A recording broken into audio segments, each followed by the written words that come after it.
On Tuesday, October 16th, I was happily married, with 2 kids and a stable job writing software for an online marketing firm.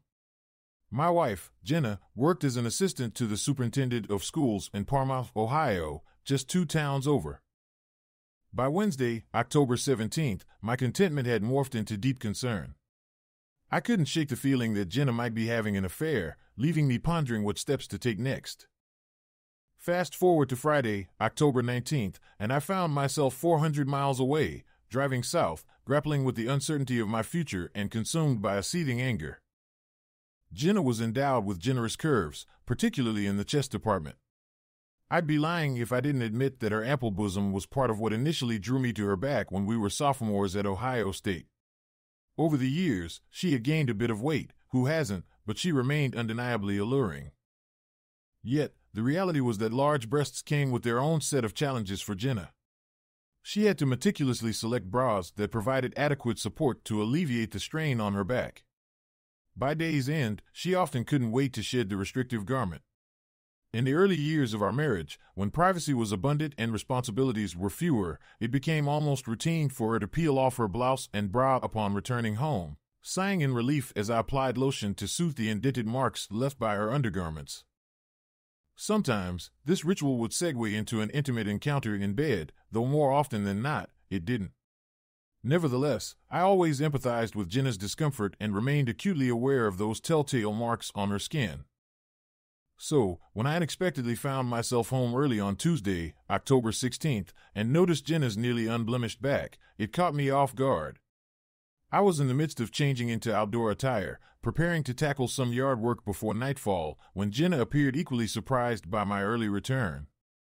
As we casually conversed while changing, she nonchalantly removed her top and bra, revealing virtually no traces of lines on her skin, indicative of minimal bra wear, likely no more than an hour or so.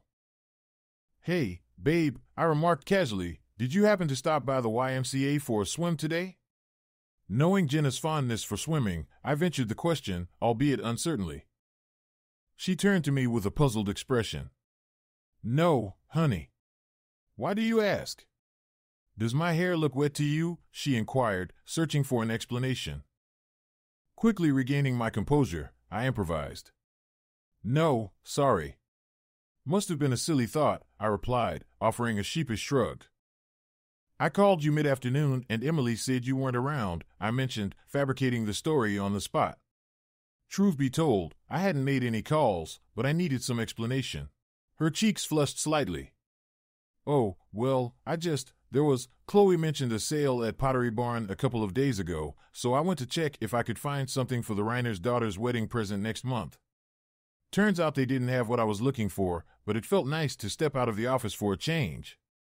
It was almost like playing hooky." Jenna recovered swiftly. It seemed her improvisation skills matched mine, but something felt off. As I worked on gathering leaves into piles and then into bags, the unease grew. If Jenna had mentioned going clothes shopping, it might have made sense, though why she'd remove her bra, unless she was trying on lingerie. However, no one undresses at Pottery Barn. So where had she really been, and with whom, and why was her bra off? I ran through the mental checklist of cheating warning signs and drew a blank. Our sex life hadn't changed, she wasn't distant, dressing differently, or staying out late, nor were there any secret phone calls that I knew of. Later, we had our usual dinner, discussing the kids and upcoming Thanksgiving plans, then watched TV before bed. The next morning, after a typical breakfast, I kissed Jenna goodbye and headed for the garage. Before leaving for the office, I discreetly placed a recorder under the front seat of her Prius. It was basic but could record for 10 hours, capturing any phone conversations during her commute. With minimal evidence, I already feared the worst. On Wednesday night, Jenna appeared slightly nervous, just a hint. She was a touch more solicitous than usual, giving warmer hugs and glancing at me more frequently as we prepared dinner. It was subtle, barely noticeable to anyone else, but after spending over 8,500 days together, I sensed her unease, directed somehow at me. Her strategy seemed to be to act a bit nicer, more attentive, and affectionate, albeit cautiously, so as not to raise suspicion. She clearly didn't want me to comment on her unusually affectionate behavior, so she was walking a delicate line. Watching her navigate it only fueled my anxiety further. We went through another seemingly normal evening, tidying up the kitchen, reading in the living room, checking our phones for a while. Then we went to bed, and after ensuring Jenna was asleep, I retrieved my recorder from her car and listened to it in my study. That's when my marriage fell apart. She had called him during her commute to work, from her cell or perhaps another phone hidden in her car. I couldn't be sure. I could only hear her side of the conversation, but it was more than enough. "Hey baby, it's me." "Yeah," she chuckled, "me too." I couldn't stop smiling all evening. It was hard to hide it. "Yes, I know. Listen for a moment." "No, I'm not sure yet. But that's why I'm telling you." Mike was acting strange last night. He asked if I'd been swimming, which seemed odd. And then he said he called me at work and I wasn't there, so I had to make up some excuse about shopping for a wedding gift. No, I think he bought it. But things are just a bit tense. Like, we're both watching each other, you know? No, listen. I'm not saying that. You think I'm going to give up what you give me? Another chuckle. As I listened in the quiet of my house, my fists clenched. No, I think, wait, Teddy, listen. It's about being cautious. I'll be a good girl for a couple of weeks, just to make sure everything is fine at home.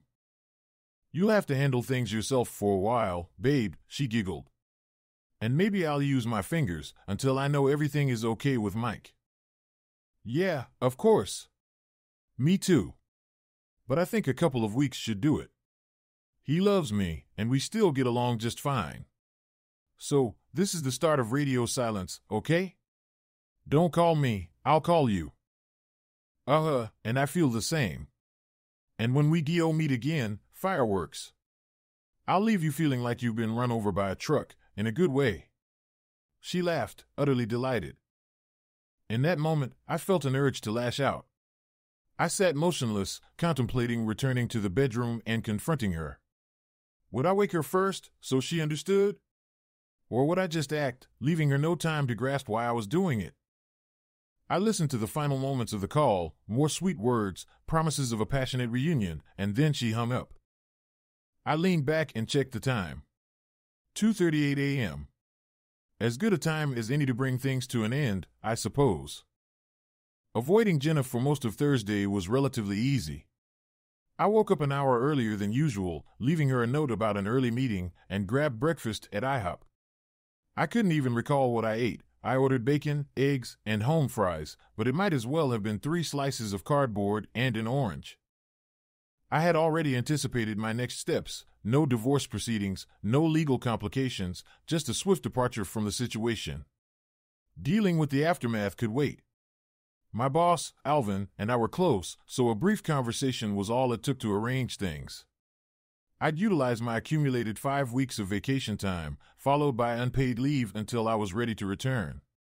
I had dependable colleagues who could handle my workload in the meantime. A visit to HR ensured my paycheck would be deposited into my parents' account in West Palm Beach, where they had retired. I updated my insurance and beneficiary details, replacing Jenna's name with Eric and Diana's, and spent the remainder of the day briefing my colleagues on taking over my tasks. I sent Jenna a text, claiming I'd be working late, before heading out to purchase new, oversized suitcases. By the time I returned home at 8:15, Jenna had already eaten. I debated whether to act oddly to fuel her suspicions or to act normally to intensify her shock when everything unraveled. I opted for the latter. Entering the house with a smile, I thanked Jenna for dinner, expressed gratitude for her company while I ate, and listened to her mundane work stories. Despite my inner turmoil, I managed to reciprocate her affectionate gestures without feeling nauseous. Friday's breakfast followed a similar routine. Afterward, I left for work, drove to a nearby Starbucks to bide my time until Jenna left, and then returned home to pack. Within 3 hours, I filled my new suitcases with essentials and loaded my car with items I valued, including my computer and pictures of the kids. I waited until mid-afternoon to call my parents, by which time I was halfway to Charlotte. Their reaction was predictable, shock and confusion, as I delivered the news succinctly. "Hey Mom, how are you? Can you get Dad on the other line?" So, To give you the condensed version, Jenna has been unfaithful. I left this morning and I'm heading down to spend some time with you guys, if that's okay. I'm thinking of finding an apartment nearby for a month or so while I figure out my next steps. Hey, Mom, Dad, it's okay. Please don't worry. I'm angry and hurt, but I'm managing. I'm looking forward to spending time with both of you. Maybe Dad and I can play some golf. Yes, exactly. Please don't mention anything to her, okay? She might call you tonight, but just tell her you haven't heard from me. Mom, I understand it's not truthful. But given her deceit and infidelity, I think it's fair. Yeah, I'm almost in Charlotte. I'll find a place to stay tonight and see you by tomorrow afternoon. Okay, love you too. Bye. The weekend was surreal, understandably. Here I was, a 46-year-old man grappling with the revelation of his wife's affair, seeking solace at his parents' home. Mom and Dad were supportive. We talked, Mom kept me well-fed. As usual, Dad and I hit the golf course, and more discussions ensued. It wasn't easy informing the kids, but it had to be done. Jenna had contacted my parents twice, searching for me, so she would have reached out to Eric and Diana too. I left without a word, without a note, without even taking off my wedding ring. No dramatic exits, I just left. Diana shed some tears, and Eric was unusually quiet, though he did swear a couple of times. However, they were relieved I was safe with their grandparents, and both vowed not to disclose my whereabouts to Jenna. During the drive, I had plenty of time to contemplate how I wanted this situation to unfold. Divorce was inevitable. I couldn't bear the thought of reconciling with Jenna. But in the immediate aftermath, a confrontation. Enduring her tearful apologies and justifications? No, thank you. So I waited 5 days of Jenna likely fretting, wondering where I was, what I knew, and what I intended to do. 5 days of her reaching out to my parents, my boss, and the kids, all receiving vague responses about my whereabouts. Then, on the 6th day, Thursday, October 25th, I made a call. Hello, Mrs. Flowery? This is Mike Adams. My wife, Jenna, works with your husband Teddy at the superintendent's office. Yes, he's all right, as far as I know. But I'm afraid I have some troubling news. No, please allow me to explain. I apologize for calling you, but I have evidence that my wife has been having an affair with someone named Teddy, and it appears highly probable that it's your husband. Yes, it's an audio recording. I only have Jenna's side of the conversation, but she refers to him as Teddy, and to my knowledge, we don't know anyone else by that name. It's not definitive proof, but... Yes, certainly. Please provide me with an email address, and I'll send you a Dropbox link where you can access the recording. Really? I'm sincerely apologetic. I had no prior knowledge of this. If he's engaged in similar behavior previously, this recording could serve as crucial evidence. Perhaps you could play him a portion of Jenna's dialogue, something incriminating, without disclosing that you only possess her side of the conversation. This might elicit a confession from him. Once again, yes, indeed, I share your anger. My relationship with Jenna has reached its conclusion, although she remains unaware. Yes, and I regret having to convey this information over the phone. Of course, I'll be happy to assist. Please take care as well. This marked the conclusion, or at least the initial phase of it. Mrs. Flowery was poised to confront Teddy with damning evidence, and it wouldn't be long before Jenna received the unsettling news from him. Did I ponder the reasons behind this situation? Naturally. But did I truly believe I'd receive a satisfactory explanation? Absolutely not. The woman I married, loved, and built a life with had chosen to pursue extramarital affairs, and I had no illusions about obtaining closure. Regardless, I would navigate the aftermath one step at a time. Let's take a little break. If you like stories like this, then subscribe to my channel. Continuing the story. Story 2. My wife and I have been together for 8 years, married for the last 5. We met during college and have been focused on advancing our careers and incomes ever since. Shortly after we got married, my wife started gaining weight. She had struggled with weight issues before college and had always been sensitive about her appearance. 3 years into our marriage, she had gained over 70 pounds, which affected her self-esteem and our sex life. While I maintained my weight by regularly going to the gym, my wife was hesitant to join me at the intense weightlifting gym I frequented. Eventually, she decided to join a more mainstream gym that catered to women, offering a variety of equipment and early morning aerobic classes. Within a year, she had lost all the weight she had gained and more. Her self-esteem returned, and our sex life improved. Over the next 6 months, she focused on improving her appearance further, getting a fake tan, growing out her hair, and dressing more stylishly. Initially, I was thrilled with her transformation and looked forward to our intimate moments more than ever. However, our sex life gradually declined, with my wife citing fatigue from her workouts as the reason. I felt a mix of frustration and suspicion, wondering if she might be cheating on me. Refusing to passively wait for answers, I took action. I installed a voice-activated recorder in her purse and activated location tracking on her phone. What I discovered shattered me. She was having an affair with a gym trainer named Jim, meeting him at his apartment on Tuesday and Friday mornings. Learning the truth sent me into a spiral of emotional turmoil. I oscillated between anger and despair, grappling with the betrayal and the implications for our relationship. I decided to focus on improving myself physically, working out longer in the mornings and adding an evening routine after work. Despite my efforts to get in better shape, my wife seemed oblivious to the changes, lost in her affair fog. She didn't notice my improved physique or the emotional toll her actions were taking on me. Feeling resentful and disregarded, I began considering my options. Financially, a divorce wouldn't be too complicated as we rented an apartment and had some savings in our joint account. However, most of our savings were tied up in my wife's 401k, as my workplace didn't offer such benefits. Driven by a desire for personal satisfaction and closure, I decided on a plan for revenge. Their shared interest in fitness had brought them together, so I resolved to disrupt that connection and ensure my wife didn't profit from her betrayal. I discovered that her lover, whom I dubbed Loverboy, had multiple affairs with women from the gym, none of whom bothered to remove their wedding rings. I also learned that he often left his door unlocked while he visited the pool, where a neighbor MILF would occasionally invite him over for liaisons. Taking advantage of his lax security, I installed hidden cameras throughout his apartment during one of his rendezvous. Using motion-activated pinhole cameras disguised as USB power adapters, I ensured constant surveillance of his activities, streaming the footage to my home computer.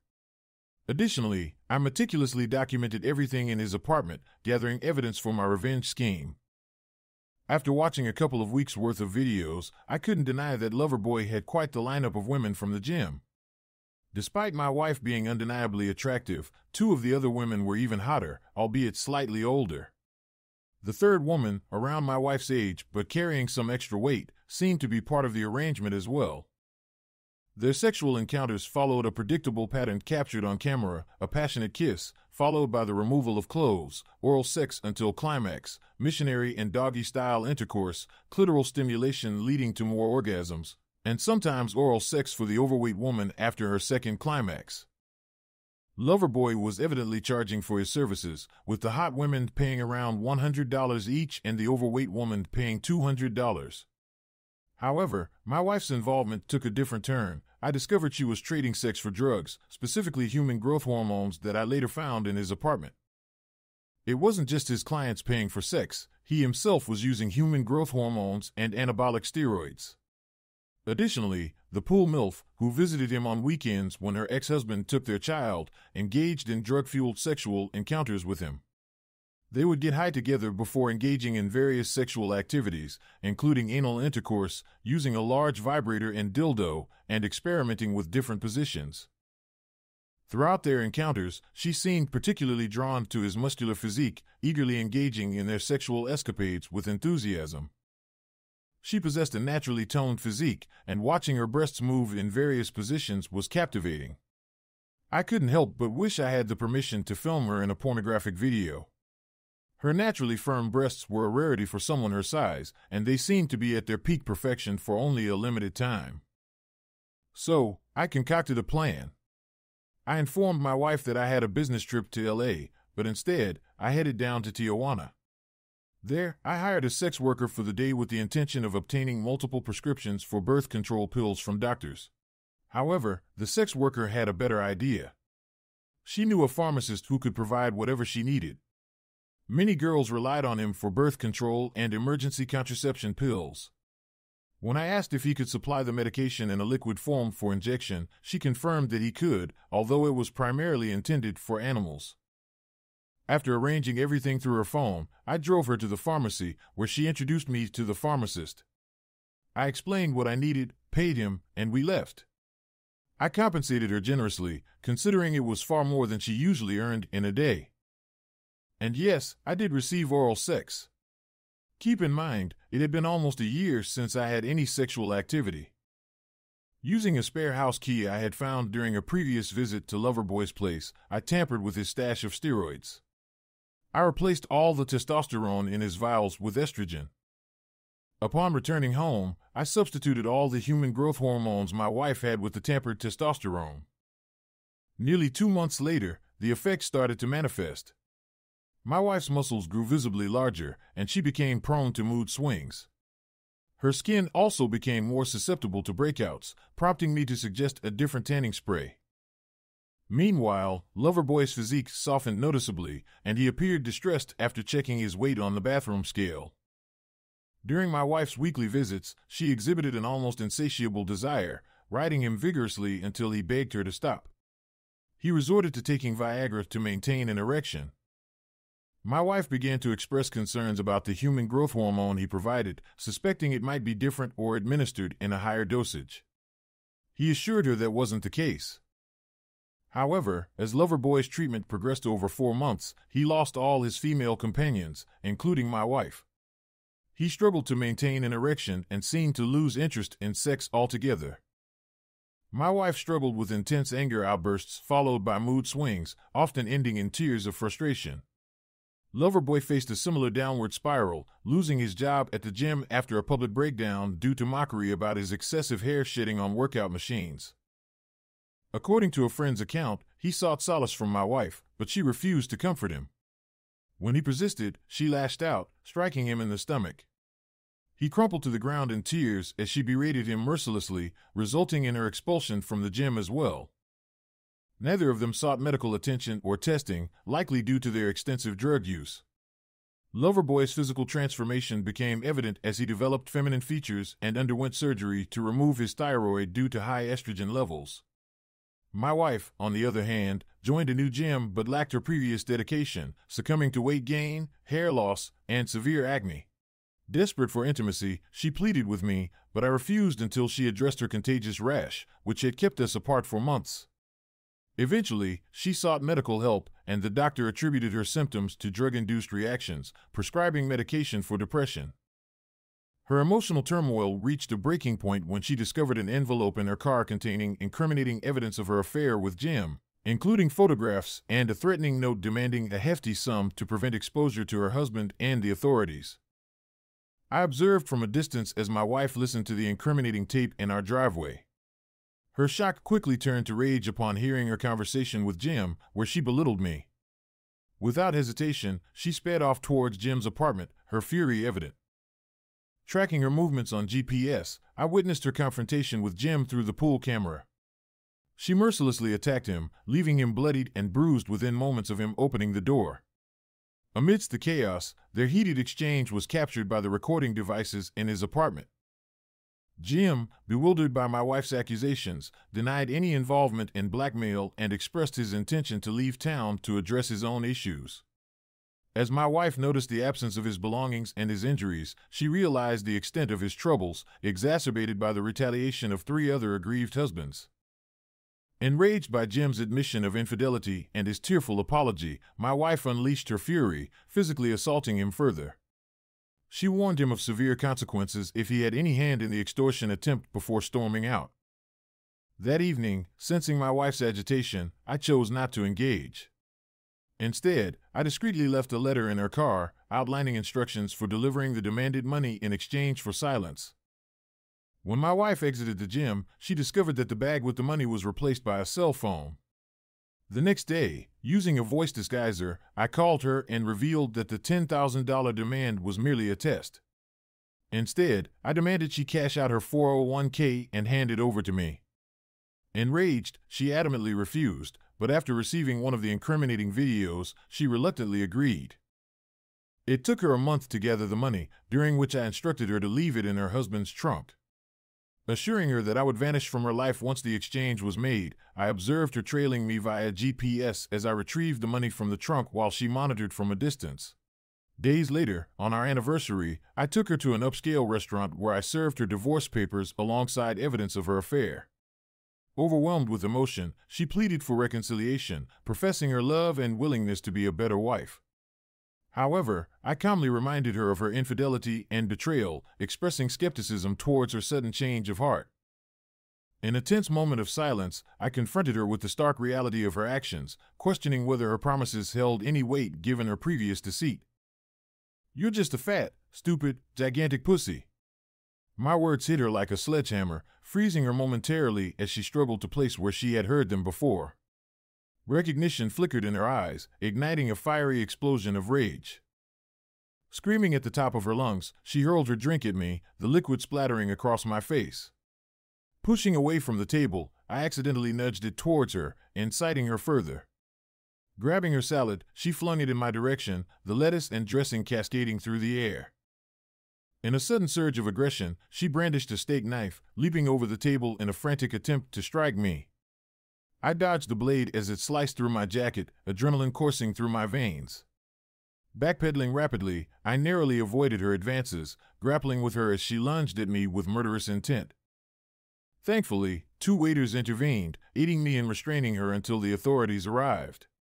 Even in the grip of law enforcement, her fury remained unbridled as she made a desperate attempt to attack me once more.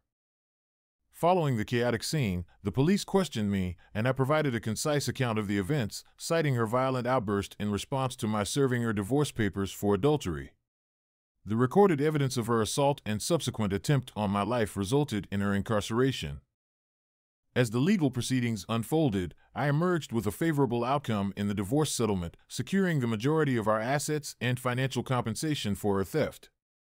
Despite her vehement denial of possessing the missing funds, the court held her accountable, mandating repayment to me. Meanwhile, I seized the opportunity to rebuild my life, enjoying a successful weekend in Las Vegas where luck smiled upon me. With the financial restitution received, I invested wisely, securing my future with prudent financial planning and personal acquisitions. Reflecting on the ordeal, I couldn't help but ponder the folly of betraying the trust of a loved one, only to expect loyalty in return. Thanks for watching and have a great day. Write your opinion in the comments.